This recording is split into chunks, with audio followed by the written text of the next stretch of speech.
안녕하세요. 한 번에 합격한다. 원샷 원킬 전산회계입니다.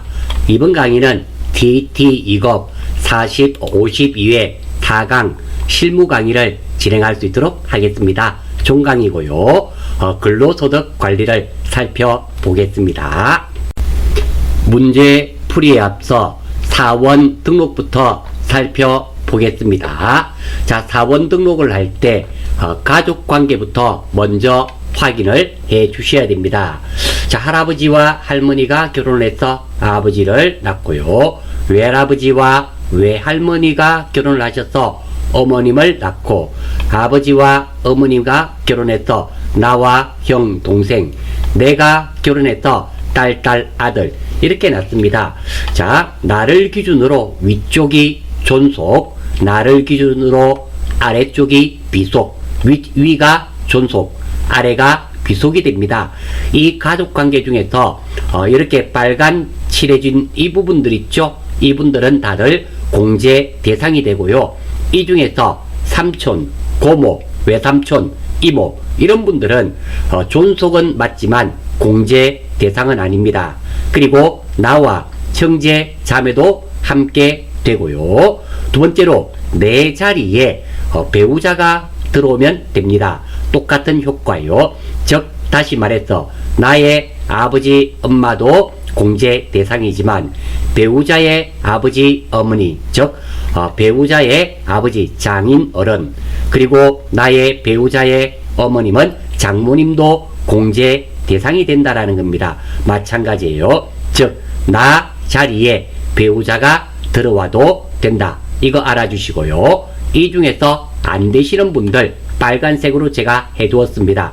삼촌, 고모, 외삼촌, 이모들은 내가 실질적으로 부양하고 있다 하더라도 기본공제 대상자가 되지 않습니다. 자, 다음으로 우리가 원칙이 있는데요. 소득금액 제한이 있습니다. 100만원 이하이어야 되고요. 나이 제한도 있어요. 만 20세 이하 또는 만 60세 이상이 원칙입니다. 참고로 소득이란 말과 소득금액이란 말은 의미가 전혀 다릅니다. 소득에서 필요경비를 뺀 금액이 소득금액이 되며, 여러분들 시험 치실 때는 주로 소득금액으로 출제가 됩니다. 원칙이에요. 소득금액은 100만원이 넘으면 안되고, 나이 제한도 만 20세 이하 또는 만 60세 이상이 되어야지만 기본 공제 대상자가 됩니다. 그런데 나이 제한에 예외가 있어요. 원칙은 이렇고요. 나이 제한에 예외가 있는데요. 자, 배우자와 장애인은 나이 제한을 받지 않습니다. 그러니까 배우자와 장애인한테는 혜택이 있다, 이렇게 생각하시면 됩니다. 물론 나이 제한 예외니까 소득금액 제한 100만원은 적용이 됩니다. 아울러서 부양가족 사원 등록할 때 주의사항이 있습니다. 자녀가 있을 시는 무조건 배우자가 있는지 확인하셔야 돼요. 한부모 공제 실수가 정말 많습니다. 두 번째로 외국 거주인지 확인하셔야 됩니다. 직계 존속이 외국에 거주하면 기본 공제 대상자가 안 됩니다. 하지만 직계 비속과 배우자는 외국에 산다 하더라도 배우자와 직계 비속은 항상 생계를 같이 하는 거로 보기 때문에 기본 공제 대상자가 됩니다. 자, 다음으로 사원 등록에서 여기에서 소득금액 제한 예외가 있습니다. 그러니까 소득금액은 얼마가 넘으면 안 된다 그랬나요? 100만원이죠. 예외가 있습니다. 첫 번째, 일용 근로소득과 복권 당첨금은 분리 과세입니다. 따라서 우리가 부양가족 명세서 등록할 때 소득으로 보지 않습니다. 금액에 관계없이 가능합니다. 즉 문제의 일용 근로소득이나 복권 당첨금은 얼마가 나오더라도 소득 제한에 걸리지 않는다. 총급여는 500만원까지 500만원 이하까지 가능합니다. 그리고 기타 소득 금액입니다. 기타 소득 금액은 300만원 이하까지 됩니다. 300만원 이하까지는 선택적 분리과세이기 때문에 유리한 것을 선택하면 됩니다. 따라서 기타 소득 금액은 300만원 이하까지 가능하다는 거. 그리고 이자 소득과 배당 소득 금액은 합쳐서 2천만원 이하까지는 됩니다. 그리고 연금 소득은 연금 수령액이 1200만원 이하까지 됩니다. 자, 지금 보시는 내용들은 큰 뼈대입니다. 세세한 부분들은 제외하였습니다. 아울러서 추가 공제가 있는데요. 추가 공제는 기본 공제 대상 중에서 추가 공제가 되고요. 경로 우대 공제, 장애인 공제, 부녀자 공제, 한부모 공제가 있는데요. 부녀자 공제와 한부모 공제는 동시에는 안 됩니다. 높은 한부모 공제가 된다라는 거예요. 부녀자 공제와 중복될 경우 한부모 공제만 됩니다. 왜냐하면 부녀자 공제는 50만원, 한부모 공제는 100만원이기 때문입니다. 자, 경로 우대 공제는 만 70세 이상인 사람은 1년에 한 명당 100만원이에요. 부모님이 두 분 다 만 70세 이상이면서 소득 제한에 걸리지 않는다면 200만원이 되겠죠.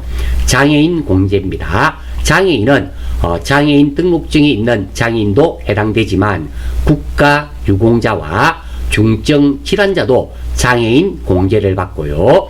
한 명당 200만원입니다. 그리고 부녀자 공제는 조금 까다롭죠. 종합소득금액이 3천만원 이하이면서 배우자가 있으면 되고 배우자가 없는 경우는 기본공제 부양가족이 있는 세대주여야 됩니다. 그리고 50만원입니다. 한부모 공제예요. 한부모 공제는 배우자가 일단 없어야 됩니다. 왜? 부모가 하나니까. 두 번째, 기본공제 대상 직계 비속이 있어야 됩니다. 그리고 한도는 100만원이에요. 100만원 해줍니다. 자, 그리고 자녀 세액 공제가 있는데요. 만 7세 이상이죠. 7세 이상 20세 이하에 대해서는 자녀 세액 공제를 해줍니다. 요거 아마 내년부터는 8세로 바뀔 것 같아요. 지금 0살부터 6세까지는 국가에서 자녀에게 지원금을 주고 있습니다. 그래서 7세 이상인데요. 제가 얼마 전에 뉴스를 보았더니 이제는 내년부터인지 언제부터 7세까지 준다 그래요. 그러면 바뀌게 되겠죠. 이렇게 상황에 따라서 조금씩 바뀌는데 아무튼 현재까지는 7세 이상 20세 이하라는 거 기억해 주시고요. 자, 여기서 우리가 하나 생각하셔야 되는 게 있습니다. 자, 기본공제 대상 중에 여기에 해당되어야지 추가공제가 되고요. 기본공제가 안 된다면 추가공제는 되지 않는다는 거 꼭 주의하셔야 됩니다. 즉, 소득 제한에 걸린 경로 우대자는 당연히 기본공제가 안 되기 때문에 추가공제도 안 된다. 이런 의미가 되고요. 아울러서 이 동그라미 안에 있는 거 있죠. 이 추가공제는 소득공제입니다. 즉, 인적 공제가 되고요. 자녀 세액 공제는 제가 따로 적어 두었죠. 이유가 있어요. 이는 세액 공제입니다. 납부할 세금에서 빼주는 건데요. 첫째 15만원, 둘째 15만원, 셋째부터는 30만원이 되겠죠. 되는데 자녀 세액 공제는 인적 공제가 아닙니다. 나중에 실무 화면을 보면은 한번 확인이 가능하다는 거 기억해 주시면 좋겠습니다. 자, 앞서 배운 내용을 기초로 한번 볼게요. 근로소득 관리가 되고요. 자, 주민등록 등본이 나왔습니다. 자, 세대주가 박인숙이네요. 본인이 박인숙입니다. 자, 여성입니다. 여성이면 좀 신경을 써야 돼요. 어떤 거? 부녀자 공제에 대해서 신경을 좀 쓰셔야 됩니다. 자, 다음 배우자네요. 최성진이고요. 뭐 이렇게 돼 있고, 그리고 부모님 계십니다. 박만섭 씨. 그리고 자식 둘이 있네요. 자, 일단 자식이 있으니까 배우자가 있는지 확인했더니 한부모 공제는 해당이 안 됩니다. 자, 한번 살펴볼게요. 자, 2022년 12월 1일에 입사한 사무직입니다. 생산직이 아닙니다. 자, 사원 박인숙의 주민등록표이다. 자, 여성이었습니다. 1번 배우자 및 부양가족은 박인숙과 생계를 같이 한다. 예, 기본공제 대상자가 다 가족관계는 맞습니다. 두 번째, 박인숙은 장애인 복지법에 의한 장애인에 해당되며 박인숙 본인은 장애인이네요. 총 급여액은 2,700만원이다. 본인은 소득금액 제한 없습니다. 예, 알겠습니다. 자, 여기서 우리 부녀자 공제, 추가 공제 되는지 한번 살펴봅니다. 부녀자 공제가 되려면, 자, 총 급여액이 3천만원 이하이면서 배우자가 있으면 된다 그랬죠. 배우자의 소득 유무에는 관계가 없습니다. 예, 그러면 박인숙은 추가 공제도 되겠네요. 어떤 거? 장애인 공제와 부녀자 공제 추가된다는 거 알 수 있습니다. 다음, 최성진은 일용 근로소득이 있다. 자, 우리 소득 금액은 100만원이 넘으면 안 됩니다. 그런데 예외가 있다 그랬죠. 일용 근로소득과 복권 당첨금은 분리 과세입니다. 얼마를 받더라도 관계없어요. 소득 제한에 통과되었습니다. 나이 제한만 통과되면 되겠네요. 최성진 한번 볼까요? 배우자네요. 예, 배우자는 나이 제한 없죠. 소득 제한, 나이 제한 있는데 나이 제한의 예외에 배우자와 장애인은 나이 제한 받지 않는다 그랬습니다. 따라서 이 사람 기본공제 배우자 되는 사람. 예, 알겠습니다. 다음 박만섭이네요. 박만섭 아버지네요. 남성이니까 부모님이 되겠습니다. 암 환자로서 항시 치료를 요하는 중증 환자이며, 예, 중증 환자도 장애인 해당됩니다. 추가 공제가 되고요. 기타 소득 금액이 500만원 있다. 자, 이분은 안 되는 사람이네요. 왜냐하면 소득 금액은 100만원이 넘으면 안 되는데요.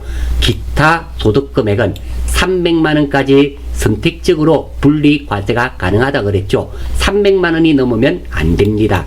따라서 이 사람은 기본공제가 안 되니까 당연히 장애인 공제도 안 됩니다. 추가 공제는 기본공제 대상자에 한해서 됩니다. 그래서 박만섭은 안 되는 사람. 5번 위취학 자녀인 최준호와 최준필은 소득이 없다. 예, 얘들 둘이는 소득이 없고 당연히 나이 제한도 통과되네요. 예, 알겠습니다. 자, 2022년생이니까 얘는 당해에 출생했네요. 방금 출생했고 얘는 18년이니까 빼기 하면 4살짜리네요. 이거 자녀세 추가 공제는 되지 않습니다. 출생 추가 공제는 되겠습니다. 자, 평가 문제입니다. 사원 등록 메뉴에서 부양가족 명세서를 작성하시오. 예, 알겠습니다. 항상 이 평가 문제를 잘 보셔야 됩니다. 천천히 입력해 볼 수 있도록 할게요. 자, 여기에서 사원 등록 눌러주시고요. 다음 박인숙이었죠? 눌러주시고, 자, 여기에 우리가 부양가족 명세가 있는데요. 여기에 입력을 하면 됩니다. 일단 기본공제 되는지 안 되는지 확인해서 그거부터 하고 그리고 추가 공제 따져보겠습니다. 자, 제가 여기에 이름과 주민번호를 미리 입력해 두었어요. 왜냐하면은 입력하는 과정에서 자꾸만 주민번호가 틀리기도 하고 그래서 제가 미리 입력해 둔 점 양해 바랍니다. 자, 먼저 본인부터 볼까요? 본인은 무조건 되는 거죠. 세대주 체크되어 있네요. 배우자 다시 한번 보겠습니다. 자, 배우자는 여기 보니까 최승진입니다. 일용 근로소득이니까 이 사람 되는 사람이라 그랬죠? 되는 사람입니다. 그래서 자, 여기에 가서 이거 저 화면이 조금 그러네요. 여기에 가서 자, 배우자 요 사람 최승진이 되는 사람입니다. 배우자입니다. 여기서 아래쪽에 한번 볼게요. 본인 배우자는 몇 번을 입력해야 될까요? 2번. 그래서 여기서 2번을 입력하겠습니다. 자, 배우자 됐고요. 자, 추가 공제는 나중에 살펴본다 그랬습니다. 자, 그리고 직계 존속입니다. 직계 존속은 아버님이었죠. 박만섭은 기타 소득 금액이 500만원이라서 안 되는 사람입니다. 다음 직계 비속, 얘는 20세 이하죠. 3번 선택해 주시고, 그리고 최준필이도 20세 이하 소득 제한에 안 걸렸고 나이 제한에 걸리지 않았습니다. 자, 여기까지 하면 기본 공제들은 다 되었고요. 추가 공제들 한번 따져봅니다. 첫 번째 본인입니다. 본인은 장애인이었죠. 장애인이니까 문제에서 장애인 복지법에 따른 장애인이라고 했습니다. 그러니까 1번. 자, 됐고요. 다음 두 번째 부녀자도 해당이 되었습니다. 총급여가 3천만원 이하이면서 배우자가 있었기 때문에 부녀자 공제가 됩니다. 1번 해주시면 되겠어요. 그럼 본인 건 됐고, 배우자 한번 볼까요? 배우자는 추가 공제가 되었나요? 최승진은 추가 공제되는 거 없었죠? 넘어가겠습니다. 다음 박만섭은 이게 기타 소득 금액 때문에 추가 공제는 안 됩니다. 기본 공제 안 되는 사람은 추가 공제 안 돼요. 자, 다음 최준호는 소득이 없다 그러네요. 자, 최준호 보십시오. 18년이니까 4살짜리 아닙니까? 자녀 세액 공제는 만 7세 이상부터입니다. 그러니까 요거는 자녀 세액 추가 공제 안 되고요. 최준필이도 만 7세가 안 되기 때문에 자녀 세액 추가 공제는 안 돼요. 그런데 출생했죠? 출생은 해당됩니다. 아마 출생은 입력하시면 바로 나타날 텐데요. 자, 최준필이 되겠네요. 둘째죠? 둘째입니다. 선택해 주시고. 자, 이렇게 하면 입력이 크게 문제가 없네요. 자, 확인 한번 해볼까요? 자, 죄송합니다. 제가 이름과 주민번호는 입력하는데 문제가 조금 있기도 하고 시간도 많이 걸려서 생략했습니다. 생략했고. 자, 그리고 기본공제 중에서 직계존속은 기타 소득금액이 500만원이었습니다. 기타 소득금액은 300만원 이하까지는 선택적 분리과세로서 세부담이 유리한 방법을 선택한다라고 되어 있죠. 그러면 300만원까지는 된다 보실 수 있습니다. 넘었기 때문에 안 된다 이렇게 되겠네요. 나머지 추가 공제는 없고요.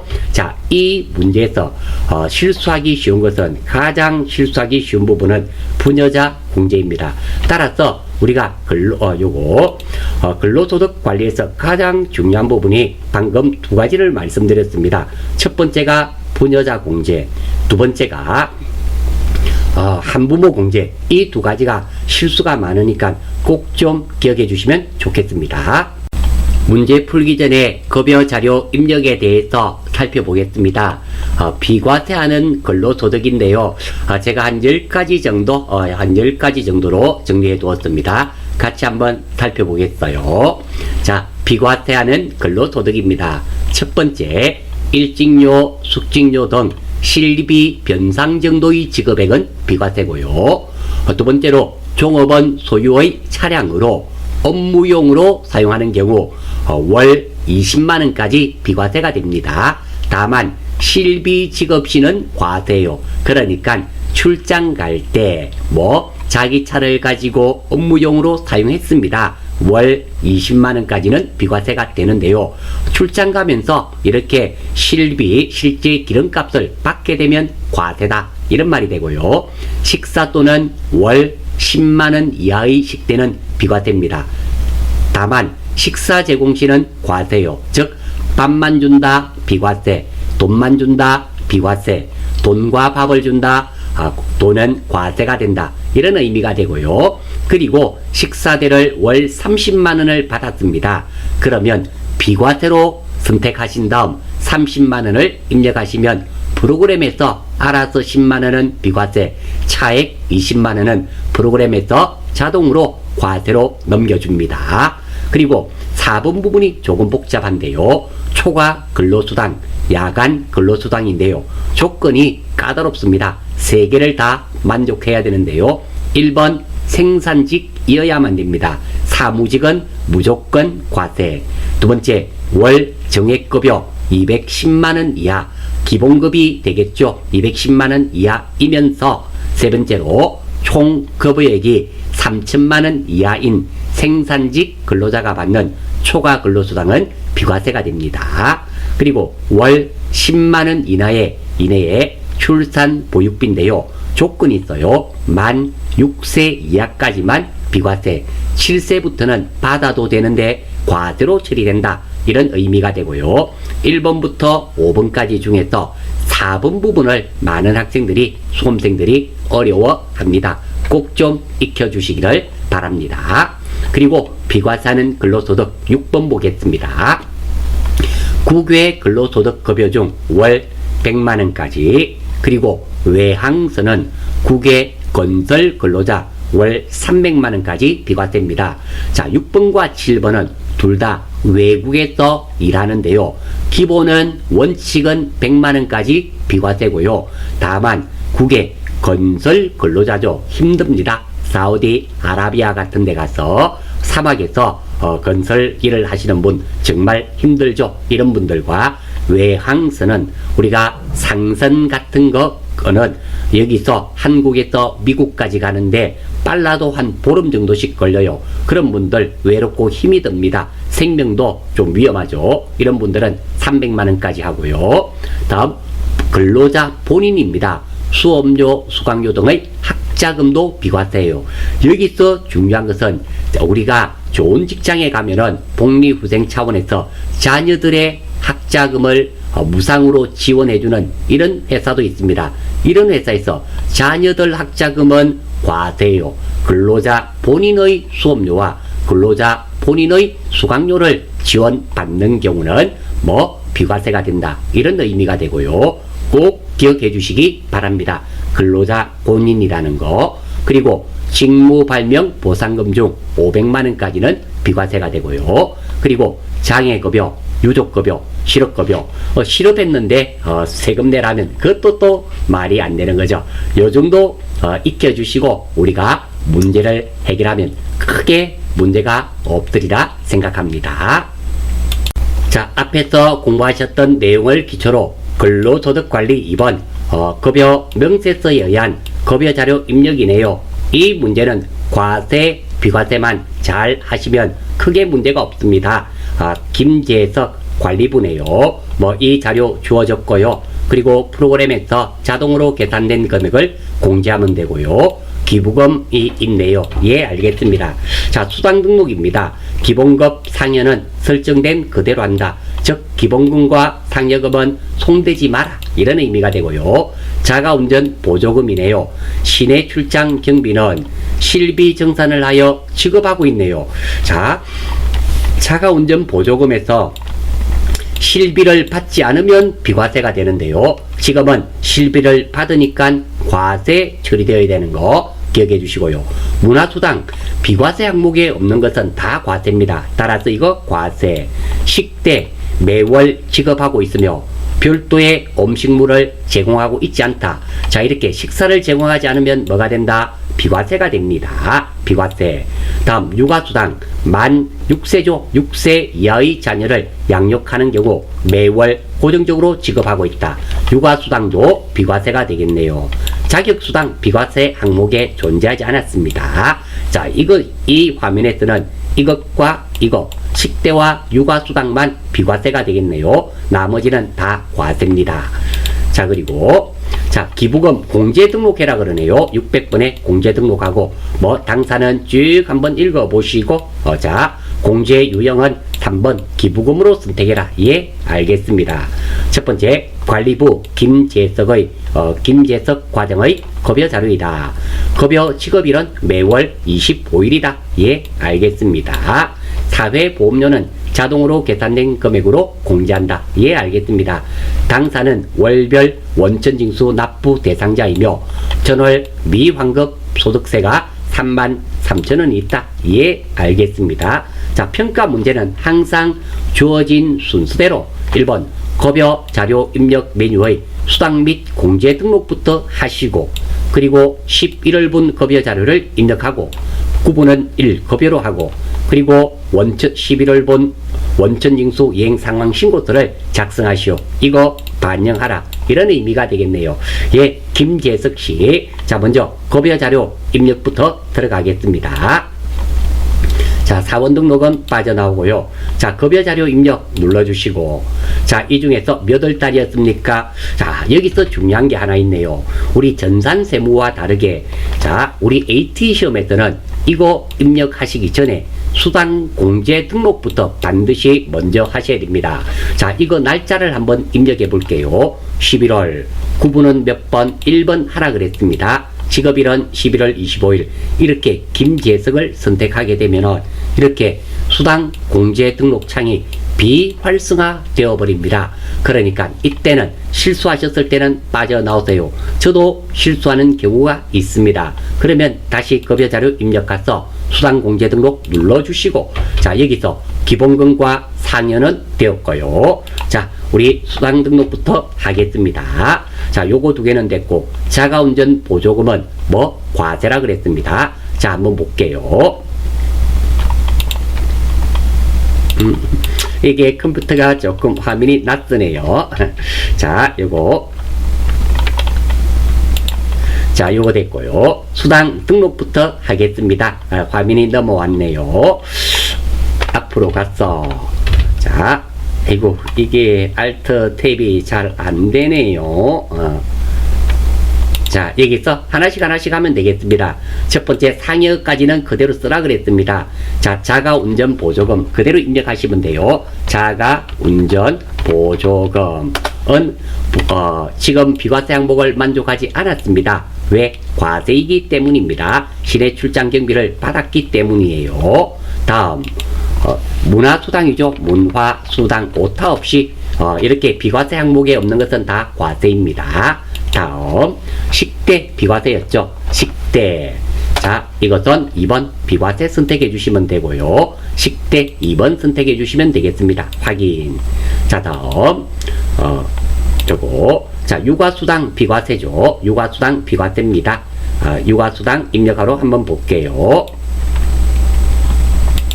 자, 이게다가 육아수당 뭐 엔터.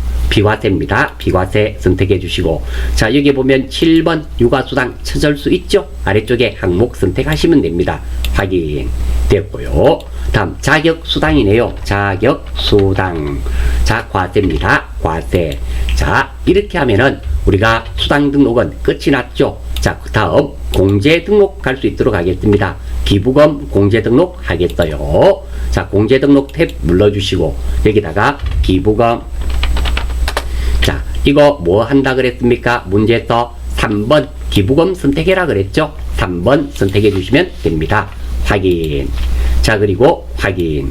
자, 요거 한 개는 여 해주시면 됩니다. 한 개만 급여해 주시고요. 참고로 급여는 급여고요. 상여는 상여금을 말하고, 추급은 추가급여, 추상은 추가상여금을 의미하게 됩니다. 확인.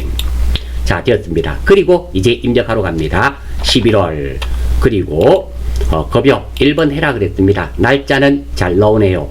자, 여기서도 조금 신경 쓰셔야 되는 게요. 자, 김소혜에다가 입력하시면 안 됩니다. 문제가 김재석이었죠? 한번 볼까요? 김재석. 자, 위에 거 보고 입력하겠습니다. 자, 이제 돈만 입력하면 되겠죠? 하나씩 보고 입력할게요. 자, 기본급이네요. 기본급이 얼마? 2500불. 자가운전 보조금 300불. 문화수당 100불. 식대 150불. 육아수당 100불. 자격수당 100불. 그리고 오른쪽에 나와 있는 4대 보험은 그대로 프로그램에서 제공되는 거 한다 그랬죠? 한다 그랬으니까 크게 문제 없고요. 이 중에서 기부금은 뭐 요 따로 입력이 되어 있죠. 2,500원 2500 엔터. 이렇게 하면 입력이 끝이 났습니다. 생각보다 간단한데요. 자, 입력이 끝나고 나면은 우리가 생각을 한번 확인을 해 보셔야 되겠습니다. 자, 이 중에서 우리가 비과세가 어떤 것과 어떤 것이 비과세였습니까? 식대와 육아수당이 비과세입니다. 식대 얼마입니까? 15만원. 육아수당 10만원. 그래서 총 25만원이 대상인데요. 식대는 한도가 있죠. 월 얼마까지? 10만원까지. 그러니까 식대 10만원과 육아수당 10만원 비과세 대상 금액이 20만원입니다. 정말 맞는지 확인을 한번 해보셔야 돼요. 자, 여기에 보니까 비과세 20만원 맞죠? 선생님 식대 15만원인데요. 예, 맞습니다. 한도가 10만원이기 때문에 10만원은 비과세로 처리되고요. 차액 5만원 남는 거는 과세로 프로그램에서 자동으로 넘겨주게 됩니다. 크게 걱정하실 필요는 없어요. 이렇게 급여 자료 입력 있죠? 이 근로소득 관리에서 급여 자료 입력의 경우에는 이렇게 과세, 비과세만 정확하게 입력하시면 아무런 문제가 없습니다. 자, 요거 이거 잘못했네요. 김소에다가 입력을 해버렸습니다. 제가 죄송했고요. 자, 요거 잘못하면 0으로 바꾸시면 돼요. 0으로 바꾸시고, 제가 화면이 왔다 갔다 하면서 입력을 제대로 못했습니다. 0, 요것도 0.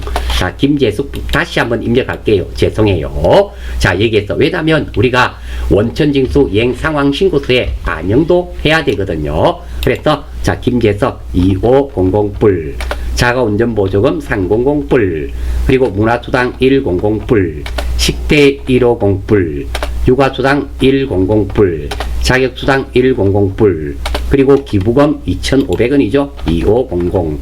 자, 이렇게 제가 일본 저도 이렇게 입력하다 보면 실수가 있습니다. 그런데 꼭 이렇게 확인을 하셔야 돼요. 입력이 끝나고 나면 비과세 금액이 얼마인가 20만원 확인했고요. 그리고 요거 기부금 입력했고요. 사원 김재석이 맞는지 확인을 하는 과정에서 제가 잘못된 거 찾아내었습니다.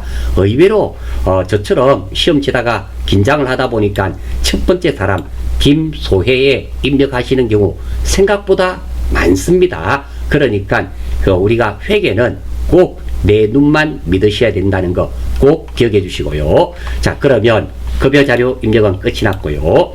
자, 일단 1번 했습니다. 2번 했고요. 3번 해야 됩니다. 원천징수 이행 상황 신고서 요거 전월 미환급세 33,000원 반영하러 가야 되겠죠. 예, 한번 보겠습니다. 빠져나오고요. 자, 원천징수 이행 상황 신고서 맨 마지막에 있네요.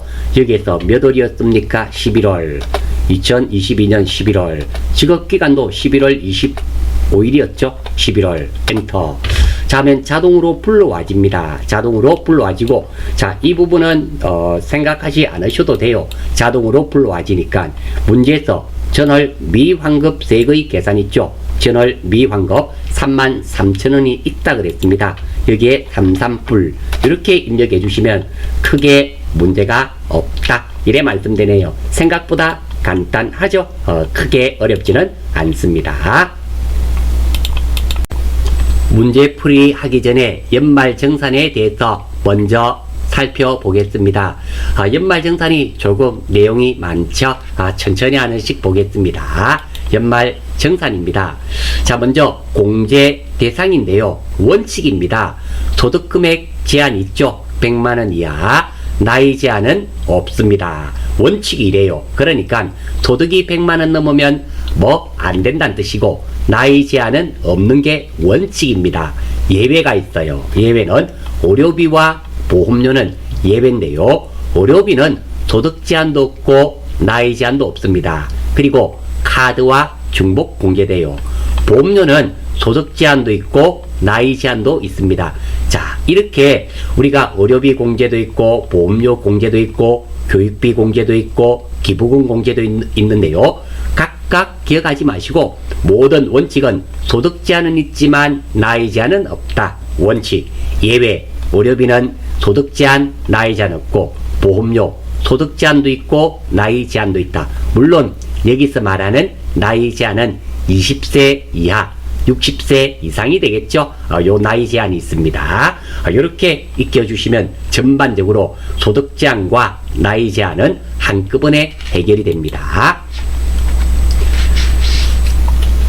자, 다음으로 신용카드 공제 한번 볼게요. 신용카드 공제에서는 첫 번째, 회사 경비로 사용한 금액은 신용카드 금액은 안 됩니다. 형제 자매가 사용한 금액도 안 돼요. 그리고 외국 사용이라든지 자동차 구입, 세금, 아파트 관리비 등은 카드로 사용하더라도 안 된단 말입니다. 그리고 취학 전 아동의 학원비는 교육비와 중복 공제됩니다. 그러니까 취학 전 아동, 미취학 아동이 되겠죠. 학원비는 교육비도 공제되고요. 이 학원비를 카드로 결제하셨을 때는 신용카드로 하면 신용카드 공제, 체크카드로 하셨으면 체크카드 공제, 현금 영수증 받았으면 현금 영수증 공제, 이중 공제됩니다. 원칙적으로 공제는 이중 공제가 안 되는데요. 이 취학 전 아동에게 혜택을 준다라는 겁니다. 즉 부모님의 교육비 부담 경감시켜 주겠다 이런 말이에요. 그리고 중고 자동차는 새 차는 안 되고요. 중고 자동차를 카드로 결제한 경우 구입 금액의 10%가 카드 공제됩니다. 예를 들어서 중고 자동차 1000만원짜리를 카드로 또는 현금 영수증으로 결제하게 되면 1000만원의 10%인 100만원이 공제된다 이런 말이 되고요. 사설학원 수강료는 공제가 됩니다. 카드 공제가 된단 말이에요. 지금 신용카드니까요. 물론 교육비 공제는 못 받은 것입니다. 그러니까 대학 등록금을 카드로 결제했습니다. 그거는 교육비 공제를 받잖아요. 등록금이니까 초, 중, 고, 대까지 되는 겁니다. 교육비 공제 받은 카드는 안 돼요. 카드 공제가 되지 않지만 왜? 교육비 공제가 크기 때문입니다. 그런데 사설학원 수강료는 교육비 공제가 되지 않지 않습니까? 그러니까 이런 경우는 카드 사용액이 공제가 된다. 이런 의미가 되는 거예요. 자, 다음으로 의료비 한번 살펴보겠습니다. 자, 의료비 제일 좋은 거 소득 제한, 나이 제한도 없을 뿐만 아니라 이렇게 신용카드와 중복 공제됩니다. 그리고 장애인과 65세 이상 의료비는 전액 공제가 되고요. 질병 예방, 질병 치료의 목적만 됩니다. 그러니까 보약 이런 것은 안 된다는 뜻이고요. 한의사도 해당됩니다. 안경과 콘택트 렌즈는 중복 공제됩니다. 중복 공제가 아니고 잘못했네요. 안경과 콘택트 렌즈는 공제가 됩니다. 연 50만원 한도예요. 자, 안경과 콘택트 렌즈 공제가 된다는 것 중복은 지워주시기 바랍니다. 연 50만원까지가 되고요. 다음입니다. 안경 안 쓰시는 분들이 있어서 드리는 말씀입니다. 안경과 콘택트 렌즈는 안경점에서 하는 겁니다. 하지만 라섹은 병원비예요. 의료비이기 때문에 한도가 없습니다. 50만원 한도가 없어요. 그러니까 안경 콘택트 렌즈는 연 50만원 한도지만 라섹은 수술입니다. 안경점에서 하지 않습니다. 이는 전액 의료비가 되는 거예요. 50만원만 입력하시면 안 된다. 이런 말입니다. 그리고 건강기능식품과 건강정지는 안 됩니다. 제가 3번에서 말씀드렸죠. 질병 예방이나 질병 치료의 목적만 되기 때문에 건강기능식품과 건강정지는 안 됩니다. 그리고 산후조리원도 200만원 해줍니다. 다만 총 급여액이 7천만원 이하입니다. 자, 우리 시험이 중소기업이 대상이기 때문에 대부분 이 안에 들어가겠죠. 그래서 산후조리에 지출한 비용 200만원까지 입력하시면 됩니다. 다음입니다. 실손보험료 의료비는 제외입니다. 그러니까 내가 500만원 의료비가 들었는데 실손 의료비가 300만원 받았습니다. 그러면 200만원만 공제 대상이라는 거. 그리고 간병비라든지 간병인비 안 됩니다. 그리고 미용 목적 안 됩니다. 해외에서 지출한 의료비는 공제 대상에서 제외라는 거. 요 정도 알고 계시면 입력하시는 데는 크게 문제가 없으리라는 생각이 듭니다. 자, 다음으로 교육비 한번 살펴보겠습니다. 첫 번째, 교복 구입비 연 50만원입니다. 이 교복 구입비는 교육비도 공제되지만 카드와 중복 공제된다는 거 기억해 주시고요. 다음, 현장 체험학습비는 연 30만원인데요. 미취학 아동의 현장 체험학습비는 안 됩니다. 왜냐하면 미취학 아동들 갓난쟁이들입니다. 놀러 간 건지 공부하러 간 건지 구분이 안 되기 때문입니다. 30만원. 그리고 정규 교육기관이 있는 학생의 학원비와 학습지는 안 됩니다. 학원비 안 돼요. 물론 이 학원비를 카드로 결제했을 경우 카드 공제는 됩니다. 교육비 공제가 안 된다. 이런 의미가 되고요. 취학 전 아동의 학원비는 카드와 중복 공제됩니다. 그리고 직계 존속을 위한 교육비는 안 됩니다. 직계 존속은 부모님을 말하죠. 우리나라는 아직까지 유교 사상이 있어서 윗 어른을 공경합니다. 그래서 자식 교육 잘 시켜란 말은 있지만 부모 교육 잘 시키라 이런 말은 없죠. 그래서 직계 존속을 위한 교육비는 안 되고요. 다만 직계 존속이라 하더라도 장애인 특수 교육비입니다. 장애인 특수 교육비는 소득 제한, 나이 제한 받지 않습니다. 직계 존속도 됩니다. 요거 참고로 말씀드리고요. 참고로 장애인 특수 교육이 어떤 교육인가를 아시면은 당연히 해주는 겁니다. 장애인들 중에 이 특수 교육을 받아서 인간다운 삶을 누리기 위한 그런 교육이에요. 손이 잘 안 펴지는 사람들 손을 펴지게 훈련하는 겁니다. 다리 못 걷는 사람들 걷게끔 훈련해서 이게 그래서 인간다운 삶을 누릴 수 있는 최소한의 인간다운 삶을 누릴 수 있도록 해주는 그런 교육이 장애인 특수교육입니다. 그렇기 때문에 직계 존속도 되고요. 소득 제한, 나이 제한 받지 않습니다. 그리고 대학원 교육비는 본인만 됩니다. 우리가 정규 교육 기관이라 하면 뭐 영유아, 우리 유치원, 그리고 초, 중, 고 때까지입니다. 대학까지가 되고요. 대학원은 본인만 된다는 거 알아주시기 바랍니다. 자, 여기에 교육비에 해당되는 것들은 등록금, 입학금, 교과서 구입하면 교과서 구입비, 급식비, 방과 후 아카데미, 방과 후 수업료 이런 것들이 해당된다는 거 기억해 주시면 좋겠어요. 자, 다음으로 기부금입니다. 정치자금 기부금은 본인분에 한해서만 되는 거, 부양가족이 기부한 것은 정치자금은 안 해줘요. 물론 이거는 됩니다. 기부금도 우리 원칙이 뭐였습니까? 소득 제한은 있고 나이 제한 없죠. 예외 사항이 아닙니다. 그렇기 때문에 부양가족이 즉 소득 제한에만 걸리지 않는다면 부양가족이 납입한 기부금은 내가 공제받을 수 있어요. 다만 정치자금은 부양가족이 내 아들이 정치자금을 기부했습니다. 내가 공제 못 받는다. 이런 의미가 되고요. 보험료입니다. 우리 예외 사항이었죠. 어떤 거? 소득 제한도 있고 나이 제한도 있었습니다. 예외. 자, 우리가 기본은 소득 제한은 있고 나이 제한 없는데 예외가 두 가지 있었죠. 의료비, 소득 제한, 나이 제한 없고, 그리고 보험료, 소득 제한과 나이 제한 있죠. 이렇게 된다는 거 그거 기억해 주시면 되겠습니다. 자, 보험료에서는 보장성 보험은 되고 저축성 보험은 안 된다는 거 기억해 주시면 좋겠고요. 월세 공제입니다. 조건이 두 가지가 있죠. 첫 번째, 국민주택 규모 또는 기준 시가가 3억 원 이하인 세대원 전체가 무주택자여야 됩니다. 그러니까 이런 경우는 안 됩니다. 국민 규모 주택에 내가 입주해서 매달 달세 내고 있습니다. 그런데 우리 애가 한 가족인데요. 애 이름으로, 우리 자식 이름으로 어떻게 아파트가 있습니다. 세를 주고 있어요. 이런 경우는 안 해준단 말입니다. 세대원 전체가 무주택자야 된다라는 거 기억해 주시고요. 그리고 연금 계좌입니다. 연금은 본인 것만 됩니다. 즉 부양가족 연금 계좌에 납입하는 것은 안 된다. 이런 말이 되는 겁니다.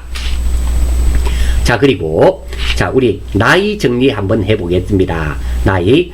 자, 60세는 기본공제 대상이고요. 65세는 의료비 전액 공제 대상이고요. 70세는 경로 우대 공제 대상입니다. 그리고 여기 하나 더 추가한다면 우리가 만 7세 이상, 만 20세 이하 우리 자녀 세액 공제, 추가 공제되는 거 있죠. 그것도 함께 기억해 주시면 좋고요. 요만큼 정도는 알아주십시오. 다음입니다. 소득입니다. 소득 정리가 있는데요. 교복과 안경, 콘택트 렌즈는 연 50만원 한도, 교복, 안경, 콘택트 렌즈는 50만원, 현장 체험학습비는 연 30만원 한도, 산후 조리원은 연 200만원 한도라는 거, 이 정도 익히시고 적용시키시면 연말정산은 크게 문제가 없으리라 생각됩니다. 자, 앞에서 간단하게 보셨던 내용을 토대로 근로소득관리 3번 연말정산을 살펴보겠습니다. 사무직 박경철의 연말정산을 위한 자료이다. 자, 일단 우리 박경철부터 한번 들어가 볼까요? 들어가고 나서 우리 정리할 수 있도록 하겠습니다. 왜냐하면 사람 이름을 잘못 찍는 경우도 있기 때문입니다. 빠져나오고 당연히 저장할 거요. 저장해야 되겠죠? 예. 연말정산. 자, 여기에 박경철 4분이 안 나타나면 F2 하면 F2 하셔서 선택하셔서 하면 됩니다. 자, 되었고요. 박경철 2분이고. 자, 다음 부양가족은 모두 박경철과 생계를 같이 하고 있다. 예, 알겠습니다. 자, 한번 볼까요? 부양가족을 한번 살펴보겠습니다. 자, 여기 보면 그리고 소득공제죠. 소득공제 보니까 박경철 이외에 박미연, 장미수, 박상훈이 있는데요. 자, 이 중에서 장미숙은 좀 신경을 쓰셔야 돼요. 부잖아요. 기본공제가 안 되는 것은 소득 제한이나 나이 제한에 걸려 있단 말이죠. 제가 언뜻 보니까 나이 제한은 걸리지 않은 것 같은데 소득 제한에 걸려 있습니다. 그러면 소득 제한과 나이 제한 없는 게 있죠. 어떤 사람은 그래 해당됩니까? 우리가 공제 중에서 의료비죠. 의료비는 소득 제한과 나이 제한이 없습니다. 따라서 장미수건 나오면 의료비 이외에는 안 된다라는 거 기억해 주시고요. 그리고 자, 다음 한번 볼게요. 자, 박경철은 2022년 3월 31일까지 주 미래사람에 근무하고 퇴사를 하였다. 전 직원, 전 직장 입력하는 부분이 있겠네요. 1번. 자, 평가 문제입니다. 연말정산 근로소득 원천징수 영수증 메뉴에서 연말정산을 완료하십시오. 예, 알겠습니다. 항상 우리가 풀이할 때는 이거 하고 체크하고, 이거 하고 나서 체크하고, 이거 하고 나서 체크하고, 이거 하고 나서 체크하고, 이 누락되는 게 없어야 됩니다. 꼭 가급적이면 평가 문제는 꼭 순서대로 해주시기를 권장드립니다. 아니면 놓치는 것들이 조금씩 있기 때문입니다. 자, 부양가족 현황은 등록이 되어 있으니까 한번 확인해 볼게요. 본인은 박경철이고요. 이미연 배우자네요. 소득 없고 직계비속 박상훈 10살입니다. 그래서 소득 제한, 나이 제한 없고 기본공제 대상이 되는 사람들은 대부분 다 되는 겁니다. 조건만 만족한다면. 소득자의 직계존속 장미숙이죠. 장미숙은 기본공제가 안 되었습니다. 자, 장미숙은 암 환자로서 항시 출연을 요하는 중증 환자이며 장애인이네요. 사업소득금액 때문에 안 됐네요. 사업소득금액은 얼마를 초과하면 안 된다? 100만원입니다. 원칙은 100만원이고요. 소득금액의 예외 제가 말씀드렸었죠. 간단하게 복권당첨금과 일용근로소득은 분리과세, 그리고 이자소득 플러스 배당소득은 얼마까지? 2천만원 이하까지 된다 그랬습니다. 총 급여는 우리 급여만 있는 경우는 얼마까지? 500만원까지. 연금소득은 얼마까지? 1200만원까지. 예외도 꼭 익혀주셔야지 아실 수가 있습니다. 아무튼 소득 제한에 걸려서 안 되네요. 예, 알겠습니다. 따라서 이 사람 장미숙이 나오면 신경을 많이 써야 됩니다. 이 사람은 의료비만 되고 다른 거는 안 됩니다. 의료비도 어디에 입력해야 될까요? 장애인이죠. 장애인에 입력하셔야 됩니다. 자, 한번 보겠습니다. 자, 먼저 박경철 사원의 전 근무지 정산 내역입니다. 자, 요거 어디에서 해라 그랬습니까? 소득 명세에서 하라고 그랬습니다. 여러분들은 문제지를 보시면 충분히 어디에 입력해야 되는지 문제에서 잘 알려줍니다. 자, 한번 볼게요. 자, 요 중에서 소득 명세 눌러주시고요. 자, 이 중에서 꼭 기억하셔야 되는 게 다른 것은 별 문제가 없는데요. 종전 근무지 입력하실 때는 이 탭을 눌러야지만이 창이 활성화된다는 거, 이거 하나 꼭 체크하십시오. 다른 것들은 메뉴에 들어가면 대부분 있습니다. 찾아보시면 되는데요. 종전 근무지는 여기 눌러야 된다는 거 하나 체크해 주시기 바랍니다. 눌러주시고 그러면 이렇게 창이 나타납니다. 이거 보고 하나씩 입력하시면 됩니다. 자, 한번 볼 수 있도록 할게요. 어이고, 옆으로 약간 치워볼까요? 이렇게 하면 되겠네요. 자, 먼저 주 미래산업 주 미래산업 크게 문제 없죠. 그리고 사업자 등록번호 그리고 급여 상여네요. 사업자 등록번호 나와 있으니까 127 다음 81 15108 15108 이렇게 입력하시면 크게 문제 없고요. 나와 있는 항목만 정확하게 입력하시면 됩니다. 급여 나와 있나요? 급여와 상여 900만원에 200만원 나와 있네요. 급여에 얼마, 국불불, 상여에 얼마, 이불불 나와 있는 것은 정확하게 입력해 주시면 됩니다. 크게 문제 없고. 자, 다음 위쪽에 근무 기간 이런 거는 안 나와 있죠. 나와 있지 않는 것은 입력하지 않으시면 됩니다. 자, 밑으로 한번 쭉 내려볼게요. 근무 기간이 나와 있지 않을 리가 없겠죠. 자, 여기 한번 여기 있네요. 자, 근무 시작일, 종료일 나와 있죠. 자, 근무 시작일 한번 볼게요. 시작일은 언제입니까? 자, 2022년 1월 1일입니다. 2022-0101. 그리고 두 번째 종료일은 2022 0331 이렇게 입력해 주시면 됩니다. 뭐 크게 문제 없습니다. 자, 그러면 여기에 나와 있는 이 부분과 이 부분은 입력이 끝났고요. 다음 페이지 한번 볼게요. 자, 여기에서 나머지는 크게 문제 없고. 자, 소득세, 지방소득세가 0이네요. 0이면 입력할 필요가 없죠. 결정세액을 입력합니다. 이것들을 입력하는 거 아니에요. 현 근무지지 않습니까? 입력하는 거 아니에요. 자, 우리가 정근무지 입력했을 때 가장 실수 많이 하는 부분이 이 부분입니다. 4대 보험이죠. 4대 보험을 입력하지 않는 경우가 참 많습니다. 꼭 입력하셔야 됩니다. 자, 한번 입력하러 갈 수 있도록 할게요. 4대 보험. 자, 위쪽에 있겠죠? 여기에 건강보험 순서대로 한번 해볼게요. 건강보험 옆으로 약간 치우고 27만 200원 270200.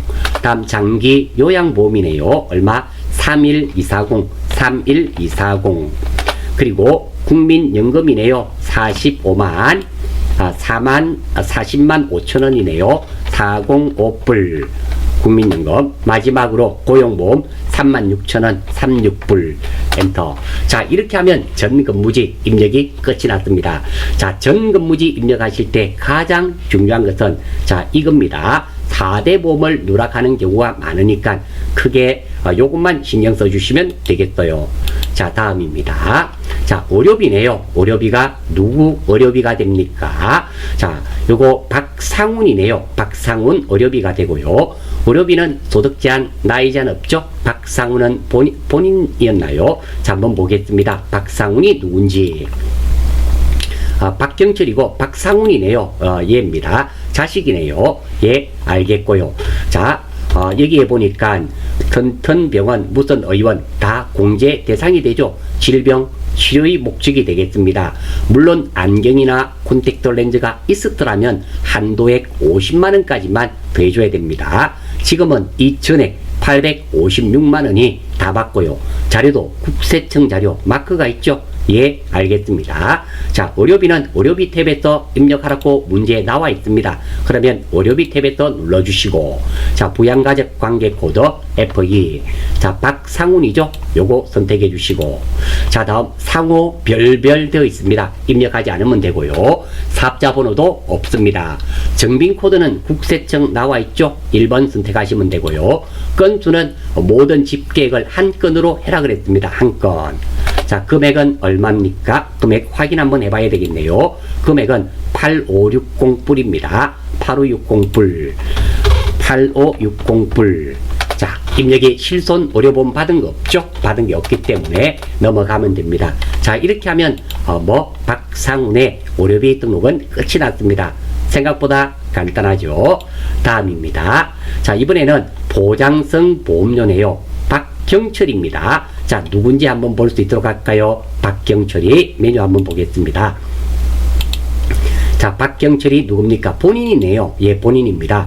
자, 이 보험료와 교육비는 어디에? 소득공제에서 입력해라 그랬습니다. 자, 여기에다가 입력하고요. 자, 여기에 보시면 칸이 두 칸이죠? 두 칸이 있는데요. 위에가 국세청이고 아래쪽이 기타입니다. 지금은 국세청 자료가 맞고요. 자, 지금 보험료죠? 보험료입니다. 자, 한번 볼게요. 자, 보장성 금액은 되지만 저축성은 안 된다 그랬죠. 보험료에서는 보장성은 되지만 저축성은 안 됩니다. 그래서 150만원만 입력해야 되겠네요. 150만원. 자, 150만원. 잠깐만요. 자, 이 피보험자가 박경철이가 내었는데요. 누굽니까? 보장성인데, 이미연이네요. 이미연이. 자, 여기에 잘못 입력할 뻔했습니다. 자, 이미연 배우자 거 되는 거죠. 부양가족의 보험료는 내가 대신 납부하면 되는 겁니다. 얼마? 1500불. 크게 문제 없죠? 문제 없습니다. 저축성은 안 되니까 박상우는 입력하면 안 됩니다. 자, 다음 장애인 특수교육비네요. 장미숙이네요. 한번 장애인 한 명 있었죠? 한번 볼게요. 직계 존속이 장애인이었지 않습니까? 장미숙입니다. 하지만 자, 직계 존속이라서 교육비는 본대는 되지 않습니다. 되지 않는데 장애인 특수교육비는 소득 제한, 나이 제한 없고요. 직계 존속도 됩니다. 제가 장애인 특수교육비는 우리가 인간다운 삶을 누리기 위해서 들어가는 교육비예요. 자, 증빙도 한번 보겠습니다. 증빙, 여기에 국세청 마크가 없죠. 그리고 교육기관장 강진만인으로 나왔습니다. 이는 국세청 자료가 아니라는 겁니다. 자, 교육비 입력하러 한번 가보겠습니다. 스크롤바를 오른쪽으로 살살 당기시면 교육비 나타나죠. 장미숙이고요. 위에는 국세청, 아래쪽에는 그게 되겠죠. 기타가 됩니다. 자, 장애인 특수교육비니까 이 칸입니다. 칸을 잘 보셔야 돼요. 장애인 교육비 중에서도 장애인 특수교육이며 장미숙 여기가 겹칩니다. 이 금액이 총액을 입력하시면 돼요. 총액은 얼마가 됩니까? 200만원이네요. 200만원. 그래서 이 금액을 얼마? 2뿔뿔.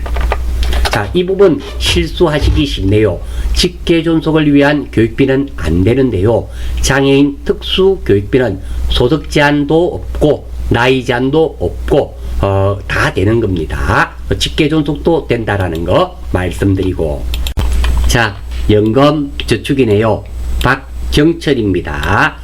계좌번호 나와 있고요. 납입 금액이 700이고 당해 연도 납입액 중 인출했네요. 순납입 금액은 550만원입니다. 그러면 700만원을 입력하면 안 되겠죠. 빼고 550만원만 입력하셔야 됩니다. 자, 이 연금저축은 어디 정산 명세에서 입력하라 그랬습니다. 자, 메뉴 한번 들어가 볼게요. 자, 여기 보시면 정산 명세라고 있습니다. 선택해 주시고, 자, 이 중에서 우리가 잘 찾아야 되는데요. 연금 계좌입니다. 쭉 내려보시면 여기에 연금 저축이 있습니다. 이 항목에 입력하셔야 돼요. 자, 왼쪽에도 보시면 38번 칸에 개인연금 저축 있죠. 이 부분 아닌 겁니다. 실수하지 않도록 하십시오. 어떤 거? 오른쪽에 보시면 59번 연금저축에 입력하셔야 됩니다. 선택해 주시고, 자, 여기에 연금저축 3번 선택하시면 되겠죠. 자, 여기에 창이 좀 그러니까 제가 옆으로 보고 입력해야 되는 게 조금 있거든요. 그래서 옆으로 치워두고 연금저축 선택하겠습니다. 3번 연금저축 선택하실 수 있고요. 금융회사 신한은행이네요. 신한. 입력이 안 되죠. 이럴 때는 항상 F2 신한 입력해 주시고요. 신한은행 맞습니다. 계좌번호 나와 있네요. 그대로 123 하이펀 그리고 15 하이펀 15150 입력해 주시고요. 불이익 금액은 700만원이 아니라 인출한 150만원 빼고 5500불 입력해 주시면 되겠습니다. 그리고 확인. 자, 이렇게 하면 입력이 다 완료되었습니다. 크게 문제가 없죠? 자, 다음. 자, 마쳤네요. 자, 이름으로써 우리 DAT급 52의 기출문제 풀이 강의는 모두 마치도록 하겠습니다. 댓글을 통한 여러분들의 많은 질문 기다리겠습니다. 많은 분들의 질문이 모였을 때 합격의 명중이 됩니다.